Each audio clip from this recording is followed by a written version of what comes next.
What's up, witches, and happy Yule. Today I'm here with kind of a follow-up video. If you watched my video on Odin and the Wild Hunt, I kind of talked a little bit in that video about how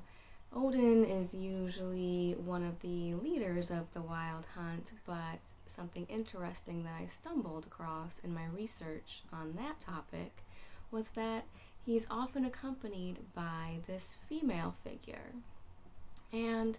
as I said in that video, it's not Frigga, his wife in the Norse mythology necessarily. She is usually referred to as Frau Holle. This really intrigued me and, as usual, sent me diving down the rabbit hole. Really what I wanted to do in this video is just talk to you about what I found while researching this mysterious female figure in Germanic myth and legend. So let's get into it. So who is Frau Holle? You will also see her referred to as Frau Hulda, Hulda, and my personal opinion is that while they might be two separate beings or entities, that she is probably also very closely related to the figure known as Perchta or Berchta. She's a figure, that features in one of Grimm's fairy tales, and in that story she lives in a strange realm at the bottom of a well, which gives very underworld or otherworld vibes to me. If a mortal traveler in the fairy tale, it's a young girl, travels to her realm and meets her, she will usually put you to work somehow. Very Spirited Away vibes. Actually, I was just watching that movie last night, and it struck me as interesting, when the main character Chihiro has to go to Yubaba the witch, she asks to be put to work, and Yubaba has apparently taken an oath where anyone who asks for work has to be given a job. Just an interesting correlation there, as I get off topic as usual, but yeah, in the story, the girl goes to her strange realm at the bottom of a well, and she's put to work there. And it's said that one of the things that she does is shake out the feather bed and the feather pillows, and when the feathers go flying everywhere, that's what creates the snow. And so Frau Holle or Hulda is typically associated with the winter and the Yule season. She is also called Hulda, Old Mother Frost, Mother Winter, the Dark Grandmother, or the White Lady. And this is where I think the associations with Berchta or Perchta come in, because that is a rune and a terminology, and Perchta or Berchta is associated with birch trees, which are associated with healing and light and purity and protection. It's interesting that in a lot of the stories you will see her either depicted as an old crone or sometimes as a fair young maiden. Perhaps this was a reflection of the seasonal changes. You'll see these trees, deciduous trees, in all of their bright green foliage during the warmer months, and then as it gets colder, things transform into their dying or their crone aspect, and they lose their leaves. And I think especially with birch trees, the interesting things about them is they are very white, the bark is very white, but it peels off very easily, so maybe that has to do with the transformation aspect that you'll see featured in a lot of these myths and legends surrounding these figures in folklore, is that transformative or dual aspect to them almost, of the light and the dark, the life and the death. Grimm, among others, believed that Frau Holle, Berchta, or Perchta all referred to some ancient pre-Christian goddess or goddess worship, this mother of the forest, because these figures as I've stated, all kind of had these similar features or traits associated with them, which were they dwelled underground or in the woods, which were very liminal spaces between our world and the other world, or the world of the spirits. She is often depicted as riding on a wagon or a wain, like Nerthus is, and also on a distaff or a spindle. So she's associated with the art of spinning and weaving, which relates to also the magical art of Seder, which is something that Frigga and also Holle and Berchta are all associated with. You would often see stories in both the Germanic and Scandinavian lore where there would be figures prowling around the countryside and into the villages this time of year just to make sure everyone had gotten all of their chores and things that they needed to do to prepare for the winter completed, such as spinning and making new clothes. It's also said that Holle or Hulda was the one who first taught humans the art of spinning and weaving thread and garments from flax, the flax plant. So she's also associated with spinning and weaving in that regard. So it's interesting that we see this figure who is leading the wild hunt, which is a very fearsome thing in folklore, and depicted with the dark times of the year. And it's also said that not only is she associated with leading the wild hunt and these spirits of the slain and ghosts, but she was also depicted as caring specifically for the spirits of deceased children. And I think later on, as Christianity started to gain more of a foothold, and especially, goddess worship, spirit worship, and things like that were taboo and frowned upon, you see this transformation of her from a beneficent figure who could bestow blessings and gave these gifts to mankind that help us. She's kind of transformed into more of that dark witch crone aspect where it's a little bit corrupted to where she's not caring for the spirits of the deceased children. She's maliciously, purposefully going out there to collect them. And I think that's getting away from what she might have been originally viewed as, was this figure that could be harsh. In the Grimm's fairy tale that she's depicted in, a lazy girl later goes on to visit her after the good girl has and is given her just rewards for performing all the chores and things that she was given. Another girl goes to Frau Holle and does not do any of the things she's asked and is a slackard and a wastrel and a filthy layabout. And so instead of receiving gold and all these gifts, she's kind of given, she's basically tarred and feathered from what I remember. But yeah, she'll mete out reward and punishment depending as she sees fit. I think she's not just this frightening old crone. She was depicted riding with the wild hunt, but I think in my last video I said I think the wild hunt itself started as just more of a holy rite where the gods and the spirits and the ancestors were allowed to cross back over into our world while the veil is thin, and not only ride the skies and hunt and enjoy themselves, but also just visit. I think it also would have been like a procession where they would have bestowed blessings and gifts, kind of like Santa. But that's just my own personal hunch on the matter.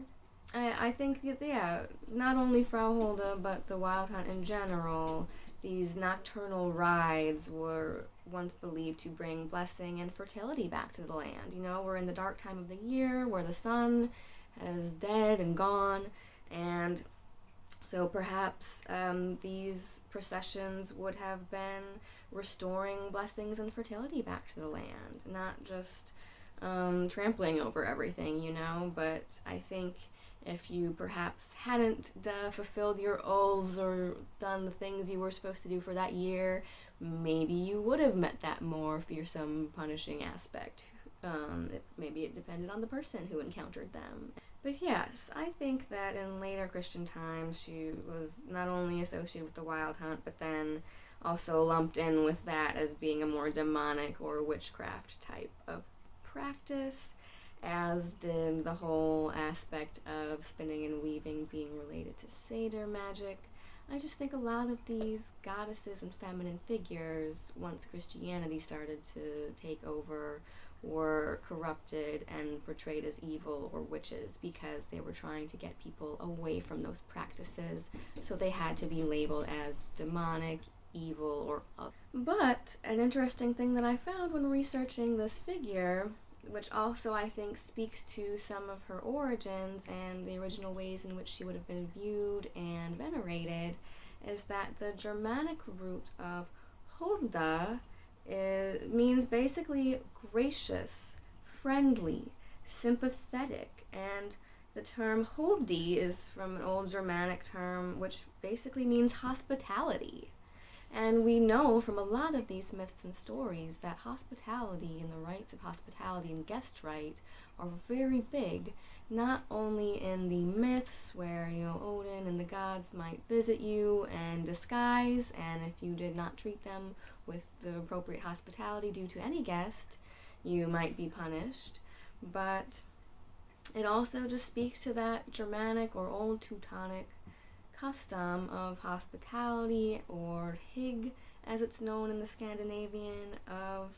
just, especially in this time of year, welcoming people into your home and your hearth, because the winter was a very harsh, cold, isolating, lonely time of year. And so I think that on these wild hunts, when these processions of the gods were roaming the countryside and visiting the households, it would have been expected to receive them graciously and celebrate them, give them their due honors. Something that is interesting that I think also shows the original ways in which they would have been worshipped pre-Christianity is that Frau Holle was still celebrated after Christianity had taken hold, and even before that, after the Aesir gods had kind of become more predominant, like Odin and Tyr. Something that you'll still see in the Germanic regions is that the 12 days of Christmas, which we know from the Christmas Carol, were originally in some parts called the Zwölften,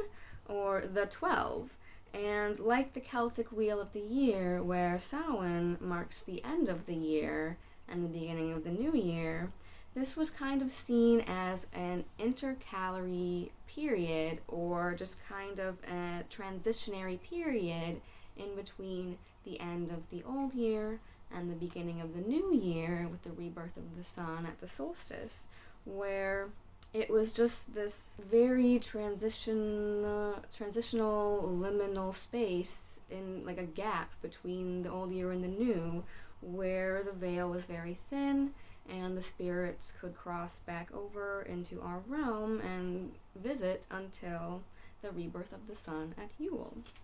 And so you would see, one thing that I have quoted here that they noted is that on the night of Christ's Nativity, which as I'm filming this, it is Christmas Day here, but on the night of Christ's Nativity, they would still set the table for that Queen of Heaven whom people call Frau Holle, that she might help them. So even after Christianity took hold, people were still honoring these old goddesses. And I think it was believed that if you showed her proper hospitality, not only would she look on you in a more friendly way, but that it was also kind of seen as, if you showed her hospitality and sent her on her way, it was also helping to usher out winter and send winter packing, so it could make room for spring and summer to return. Another thing that I found interesting, if we head more north into Scandinavia, in the more Scandinavian regions, is there was also this figure, which is more of a fae type creature from the way it's described, called the Huldra or Huldra. That is from the word covered or secret. And so I think that could pertain to either just the knowledge of these beings and these feminine figures itself becoming more occult, more hidden, and more underground in their worship, but also that this figure, the Huldra, was also a transformative or dualistic being, where it would appear as a girl or a maiden, but in a lot of the depictions I saw, she would either be shown to secretly have a tail, belying her otherworldly or fey nature, or there are also these creatures that I keep seeing depicted, and I don't know much about them, but I'd like to, where it's this girl or this maiden, but if you look on their back, she has like a hollow, almost like a tree. So they're very much tied to trees and the forest. It was said in later folklore that for some reason they would watch over the men as they were monitoring the charcoal pits, turning wood into charcoal, that they would sometimes visit these people on the edges of the woods and could be friendly. But I think we're also seen as these protective or guardian spirits of the forest and tied to the trees that way. You will see that these figures, the Huldra, are often compared to other feminine personifications of nature as these guardian spirits of the trees, forests, and the earth, kind of similar to like the Greek dryads or nymphs. You'll see just a lot of these feminine embodiments and personifications of natural phenomenon, and usually it's helpful phenomenon. Like in the Greek, you would find the nymphs who were related to, and naiads related to like springs, freshwater springs, and in this case is trees like birch, which were associated with healing and protection. You might also see these figures in Scandinavian lore called the Skogstra, or forest spirit, or Talemaya. I know I'm butchering these and not pronouncing them right. So Skogstra, forest spirit, or Talemaya, pine tree maiden. The Ynglinga saga also does briefly name Hulda specifically as a vulva or Norse witch and practitioner of Thader. Not only were they seen as these fey creatures or forest spirits, land spirits almost, but perhaps just more anthropomorphized. The Hulda or Huldra is mentioned specifically like Frau Holle or Hulda as a witch and tied to the art of spinning and weaving. So an interesting correspondence there. Both are spirits of the woods and the other world, very much like the She or the elves who dwell underground or under hell. They could have been seen as a sacred embodiment of the earth and of nature itself. And why that is, I think I've touched on a little bit in delving deep into the pre-Christian origins of these beings, because I think not only were they seen as personifications of just the weather and the dark aspect of winter and this time of year, and that kind of might tie Frau Holle or Hulda into that dark aspect, or dark grandmother, or crone, but yes, I think much like Nerthus and these other nature goddesses, she's a symbol of that transformation and that power, that balance between life and death. You know, she could either bestow blessings or curses. She could give you blessings or take you away with the wild hunt. Who knows? But an interesting quote that I found when researching her, which is from a book that I'm going to have to pick up by Maria Gimbutas called Civilization of the Goddess, says that Holle holds dominion over death, the cold darkness of winter, caves, graves, and tombs in the earth, but also receives the fertile seed, the light of midwinter, the fertilized egg which transforms the tomb into a womb. And what I'm planning to do eventually in kind of my part 2 deep dive of Tacitus's Germania is to really talk about those aspects as it relates to Nerthus, another Mother Earth goddess as I see her, So I think I will definitely be diving further into that concept, but yeah, what I just really wanted to go over briefly in this video was some of the stories and folklore surrounding this mysterious, sometimes frightening, dark goddess aspect tied to winter and the wild hunt that is Frau Holle or Frau Hulda. And while we may not really know a lot about her on the surface just from reading the one story we have of her in Grimm's fairy tales, the rabbit hole on her goes much, much deeper, as I think it does in a lot of cases, especially with these feminine figures. We don't see a lot on the goddesses that has been passed down to us in the Eddas from story and things like that, because I think goddess worship was so eradicated with the coming of Christianity that we really have to delve very deep into these folklores and these fairy tales to really find some of what might have been older beliefs and practices related to them. And so I think folklore and fairy tales are a really good place to start with that, because I think there could be so much couched and hidden in symbolism and metaphor with these stories, because as Christianity took over and things couldn't be outwardly talked about or worshipped, they might have still kept on that oral tradition and those beliefs through what would have been dismissed as children's stories. So I think there is a lot to be mined there in the depths of these tales if we just know where to look and how to connect the dots. So I hope I've done a little bit of that for you here in this video, kind of inspire you to perhaps incorporate more of that Mother's Night and goddess veneration into your own Yule celebrations in the future. So until next time, have a happy Yule however you're celebrating, and stay classy, pagans.